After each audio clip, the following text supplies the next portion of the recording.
송희영 주필 문제 좀 이야기하겠습니다. 어제 송희영 주필 문제를 이야기 좀 하고 또 우병우 문제도 이야기 좀 하고 했더만 왜 한 개 아이템으로 안 다루고 다른 PD는 한 개 아이템으로 다루더니만 제가 어제 이 조윤선 장관 내정자 보도하면서 다른 거 안 붙였습니까? 그래서 삐딱한 인간들 눈에는 제 말이 굉장히 삐딱하고 보기 싫어서 요즘 아주 난리일 겁니다. 저를 좀 이렇게 사라지게 하고 싶은 사람이 곳곳에 엄청나게 많다고 생각을 합니다. 그런데요, 당신들보다 내가 더 오래 뉴스 브리핑 할 거니까 걱정을 놔두고요. 하던 일이나 열심히 하기 바랍니다. 왜 쓸데없는데 그렇게 관심을 가집니까?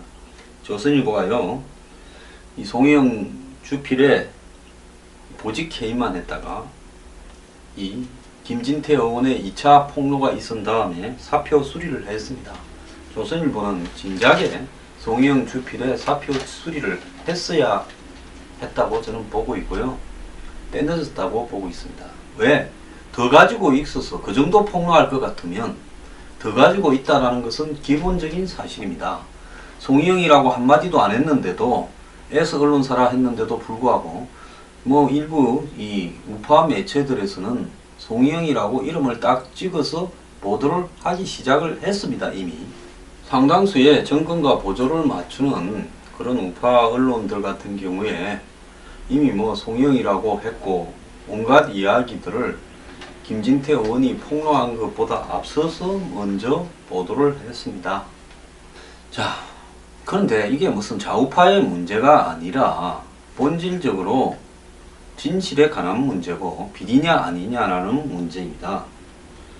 조선일보 사설은 언론인 개인 일탈과 권력 비리 보도 문제를 연관짓지 말아라고 이야기를 했습니다. 자, 이제 조선일보도 송희영 주필이 일탈했다라는 부분에 대해서는 인정을 했습니다. 자, 많은 언론들이 날로 커지는 송희영 오 검찰 본격 수사 착수에는 신중 이렇게 이 보도를 하고 있습니다.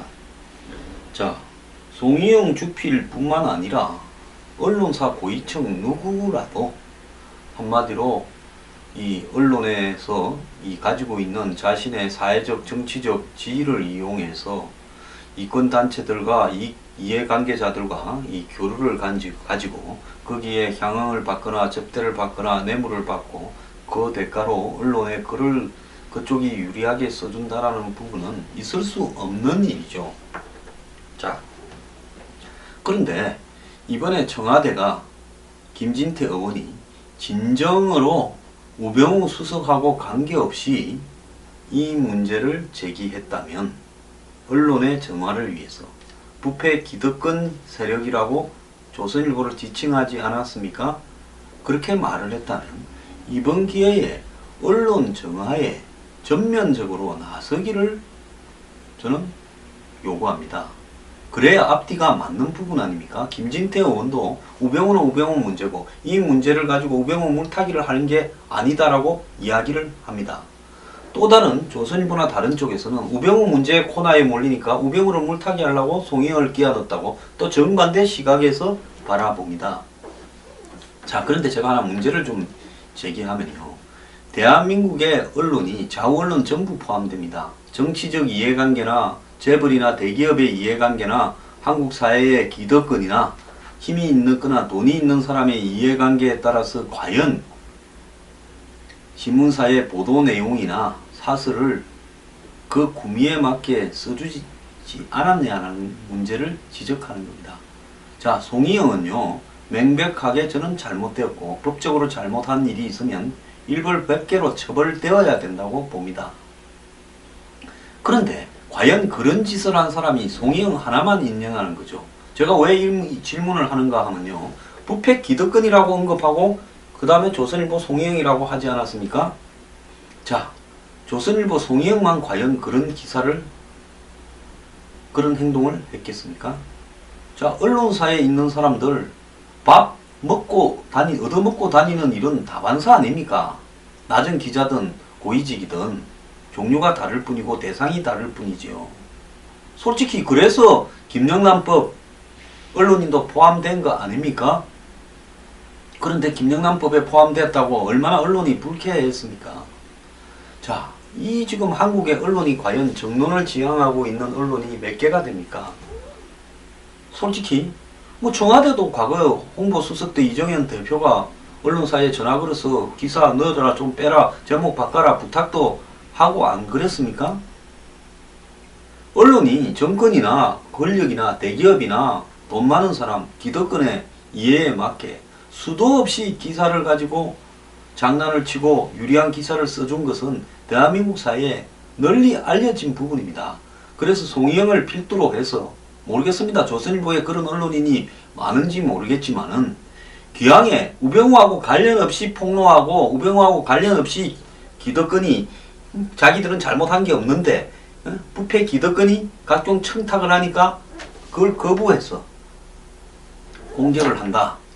이렇게 말을 했다면 이 기회에 언론의 부패에 대해서 전면 청산을 하겠다고 나서는 것이 맞는 거 아닌가 저는 그렇게 봅니다. 단지 송희영 한 명 제거했다고 이 문제가 사라지겠습니까? 그렇게 하고 끝낸다면 어떻게 남들이 보겠습니까? 조선일보가 우병우를 보도하니까 그 조선일보의 우병우 보도의 핵심에 있는 송희영을 제거했다. 이 소리밖에 더 듣겠습니까? 자, 저는 국가를 운영하는 데 있어서 박근혜 대통령이나 청와대가 개인적으로 이해관계에 따라서 국가 운영을 하지 않는다고 보고 있습니다. 그렇다면 송희영도 사법 처리를 잘 따져서 의혹이 사실이라면 해야 될 거라고 보고 있고요. 옷 벗기고 끝내면 안 된다고 봅니다. 더 나아가서 조선일보뿐만 아니라 전체 언론을 대상으로 부패 척결에 나서야 된다고 보고 있습니다. 그렇게 해야 왜 갑자기 이 시점에 출처가 불분명한 문건을 김진태 의원이 2차례나 기자회견을 하면서 공개했는가? 본인은 우병우 문제하고 연관시키지 말라고 하지 않았습니까? 자, 이 정도로 언론이 부패하고 즉 청와대 스스로 홍보수석으로 예상이 되는 청와대 관계자가 부패 기득권이 청와대의 개혁을 흔든다고 이야기를 했다면 그 부패 기득권을 청산해야 되지 않겠습니까? 그것이 제 말이 앞뒤가 맞지 않습니까? 그래서 우병우하고 상관이 없다면 단지 송희영 한 명 날리는데 만족하지 말고 끝을 좀 봐달라 하는 이야기를 하는 거고요. 괜히 한 명 옷 벗고 여기서 허지부지 법적 처리도 없이 끝난다면 그것은 뭐냐? 우병우 공격하지 말라고 한 명을 타겟으로 해서 겁준 것밖에 안 된다는 겁니다. 지금 논리로 보면 제 말이 맞잖아요. 자, 지금 어제입니까?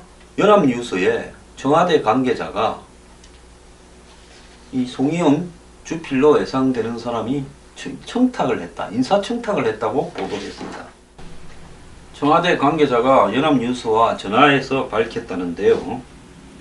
고재호 전 대우조선해양사장의 연임을 부탁했다라는 의혹까지 제기되었습니다. 청와대 관계자가 익명으로 연합뉴스에 알려줬다고 지금 그렇게 나오고 있습니다. 고재호 사장은 2012년부터 15년까지 대우조선해양사장이었는데 특가법 위반으로 현재 구속되어 있죠. 작년에 그런 얘기를 청와대 쪽으로 연결을 해서 연임을 시켜달라고 부탁을 했다라는 겁니다. 자, 이 호화 외유를 갔을 때는 남상태 사장 때의 이야기입니다.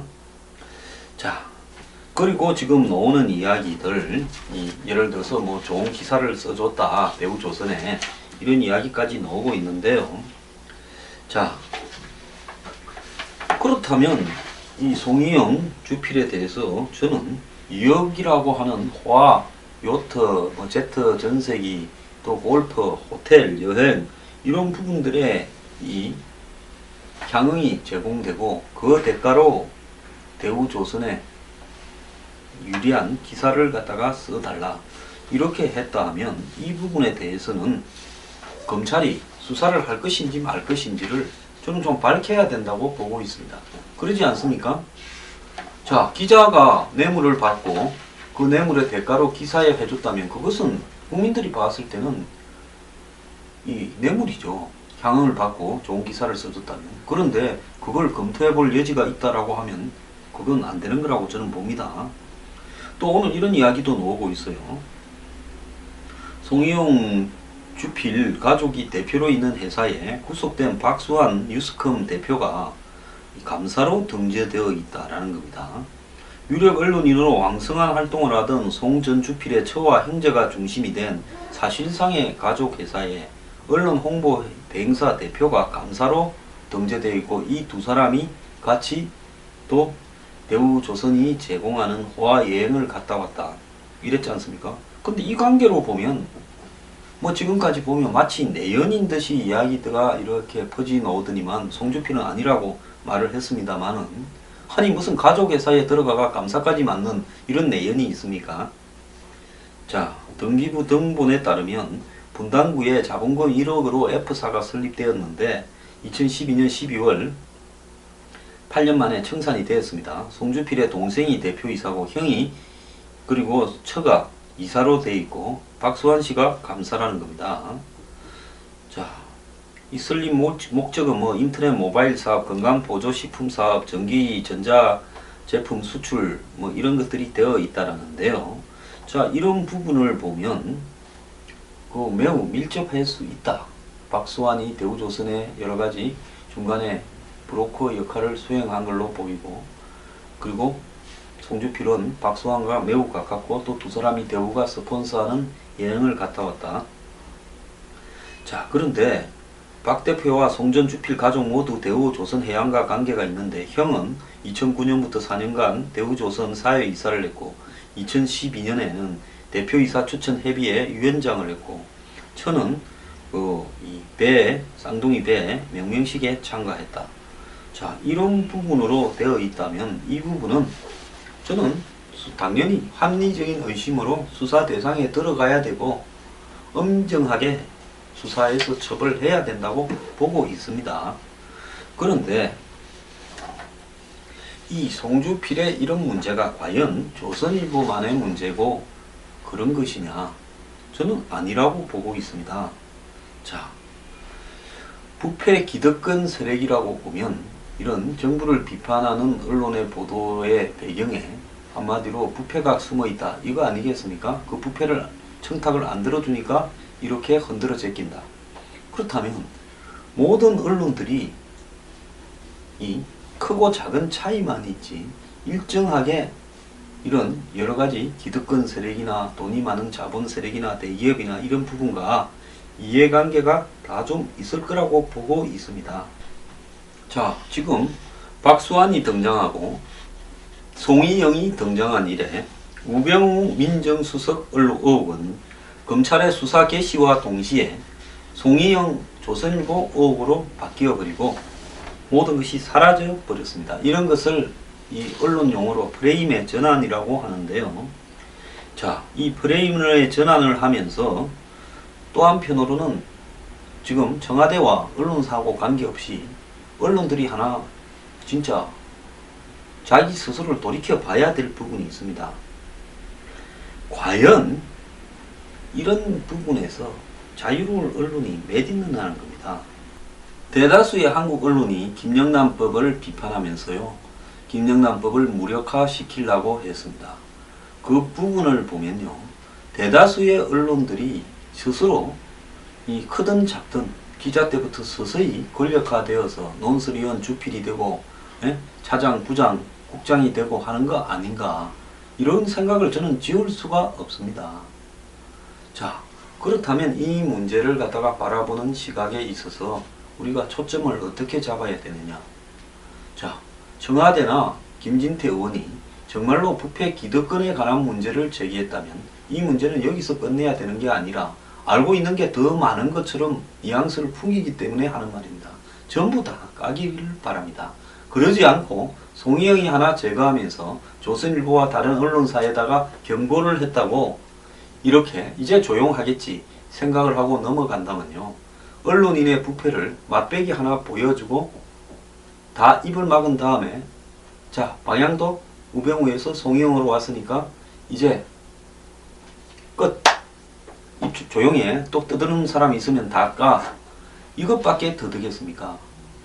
그거는 언론인의 부패를 미끼를 삼아서 협박을 통해서 언론의 입을 막는 행위밖에 더 되는데, 이런 의도가 있다면 이거는 또 언론인들의 부패 이상의 문제 아닙니까? 자, 부패한 사람은 약점이 있고 그 약점을 이용을 해서 또 그 사람을 뒷덜미를 잡아서 말을 못하게 한다. 이거는 정당한 거라고 봅니까? 그렇기 때문에 이번에 송희영에 대한 폭로나 송희영에 대한 여러가지 청와대의 부패 기득권, 또 언론사에 전화까지 해서 인사청탁까지 했다고 알린다면 여기서 그치지 말고요, 모든 언론인의 부패에 대해서 확실하게 이야기를 하길 바랍니다. 그리고 김영란법에 대해서도 청와대 스스로 이중적 행동을 하지 말기를 바랍니다.